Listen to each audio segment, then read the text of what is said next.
Greetings, fellow Earthlings! My name's Candy, and I'm a shape-shifting fairy who's come to Earth to save this planet from human destruction.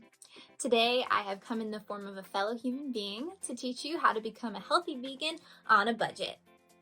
What is veganism anyway? Well, a vegan diet is one that doesn't contain anything that comes from an animal. This means no meat, no dairy, no eggs, no animal products whatsoever, just plants. Why would anyone choose to go vegan?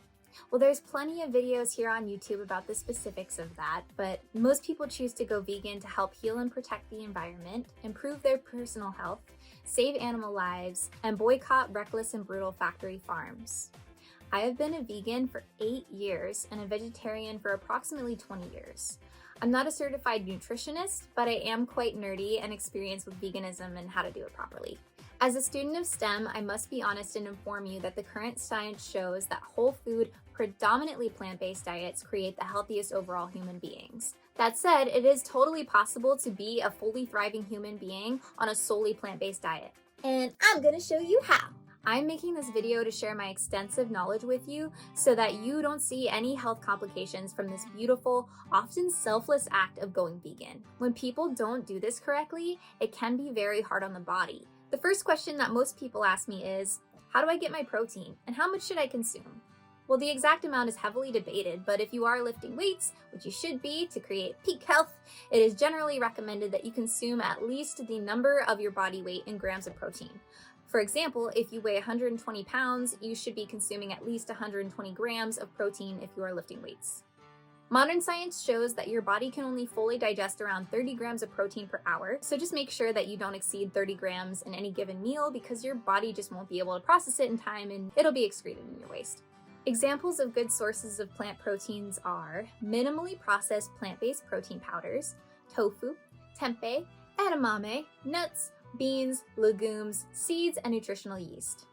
It is also hotly debated in the nutritional science world whether it matters if the protein you consume is a complete protein, which just means that it contains all of the essential amino acids. But just to be safe, I always make sure that with any singular plant protein that I consume, I also take EAAs. This helps my body more easily turn that protein into muscle, and I also recommend taking ashwagandha and creatine to build muscle as well. Muscle health is one of the most important things you can focus on for lifelong wellness. No one wants to be a weak little helpless old person, right? I mean, I personally want to keep improving my physical fitness long into my old age.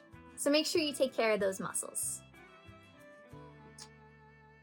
So let's talk about beans. Beans are amazing, they have perfect macros, and they're great for your body.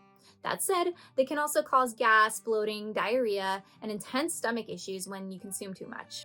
This is because beans, much like oats and gluten, contain lectins that are difficult for your stomach to properly digest. This leads to fermentation in your gut, which causes all of the issues I just mentioned. However, this can be prevented by starting the fermentation process outside of your body. So I like to soak my beans with kombu, which is a seaweed, before I cook them to help with this. I also take digestive enzymes as a supplement and eat foods that contain prebiotics, probiotics, and postbiotics. Whole foods are the most bioavailable way to get your nutritional needs met. So anytime that you can skip a supplement for a food source, go with the food source. Some food sources of prebiotics include dark-colored berries, pomegranate, onions, garlic, bananas, apples, asparagus, oats, dandelions, leeks, lentils, artichokes, and dark leafy greens. Foods that contain probiotics include tempeh, pickles, kimchi, sauerkraut, and kombucha. Foods that contain postbiotics are miso, sauerkraut, pickles, kimchi, oats, flax seeds, garlic, kombucha, and seaweed. That said, supplemental pre, pro, and postbiotics are okay too if that's all you have on hand. It's always better to take care of your gut microbiome than to be picky about food sources. Other vegan supplements that you should be taking that are very difficult, if not impossible, to get only from eating plant foods are B12, creatine, carnosine, D3, omega-3, DHA, EPA, iron, and taurine. You want to make sure that you're eating the whole rainbow of plants.